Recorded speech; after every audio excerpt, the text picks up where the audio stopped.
In this tutorial we're going to see how to work with the viscosity solver. The first thing we're going to do is generate a RealFlow emitter. When we generate a RealFlow emitter, all nodes for the RealFlow scene are created automatically. If we simulate now, we'll see that the emitter is emitting particles, since it has been connected to a fluid node when creating the emitter. In order for the fluid to be able to collide with geometries, we must add a collision tag to those geometries. When simulating, we'll see how the fluid collides with the platonic geometry. We're going to add a gravity daemon. If there is only one fluid in the scene, this fluid will automatically be connected to the gravity daemon. Once we have the scene working, we must indicate the type of solver we want to use for the fluid. Then, select the fluid and choose the viscosity solver. When simulating again, we see that the behavior of the particles is changing to adapt to the parameters of the new solver. This way, modifying the viscosity parameter will make the fluid more or less viscous.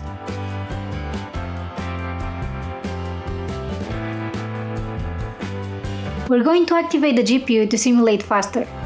Select the scene node and activate the GPU checkbox. We can see that the simulation is now faster. Just like we did with the platonic object, we're going to add a collider to the cube geometry.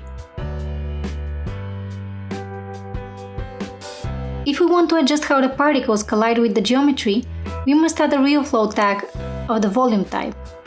We select the tag collider and in the display tab, we indicate that we want to visualize the collision geometry. To adjust the collision surface, we will adjust, inside the tag volume, the value of the cell size. Lower values for the cell size will make a better surface collision. It will also affect the use of memory when simulating. Once we have adjusted the cell size, we are going to decheck the surface collision in the viewport.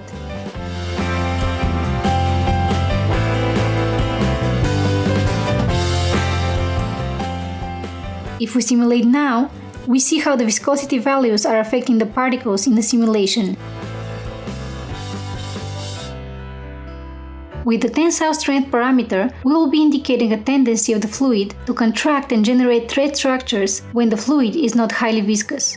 The damping parameter will give more stability to the simulation, but high values for it will increase the viscosity for the fluid. The behavior of the fluid when colliding with the geometry can be adjusted inside the collider tag. We're going to add more friction to the ground end. On the other hand, if we want a more viscous fluid, we can also increase the steps, since by increasing the steps we'll be adding more tension between particles, adding more viscosity to the fluid.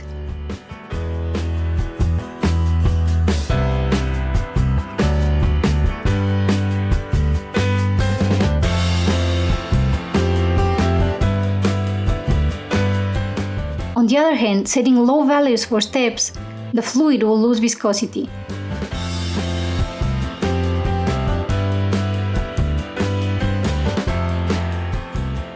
That is, high values of steps make the fluid more viscous.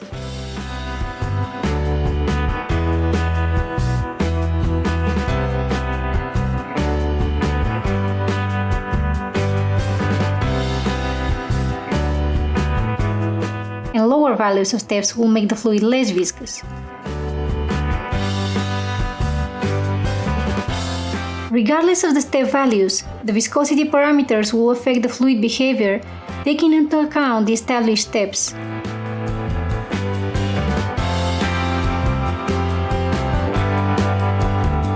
If we modify the value of the tensile strength parameter, we see how the fluid modifies its behavior, generating structures in the fluid, typical of threads or spittles.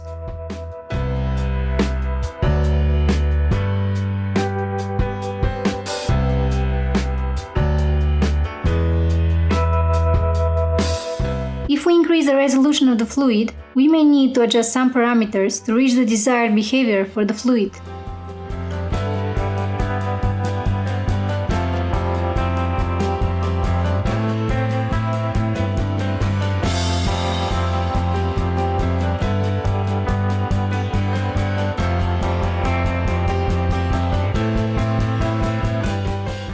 addition, we can animate the parameters such as viscosity so that the fluid goes from more to less viscous depending on the value that we indicate.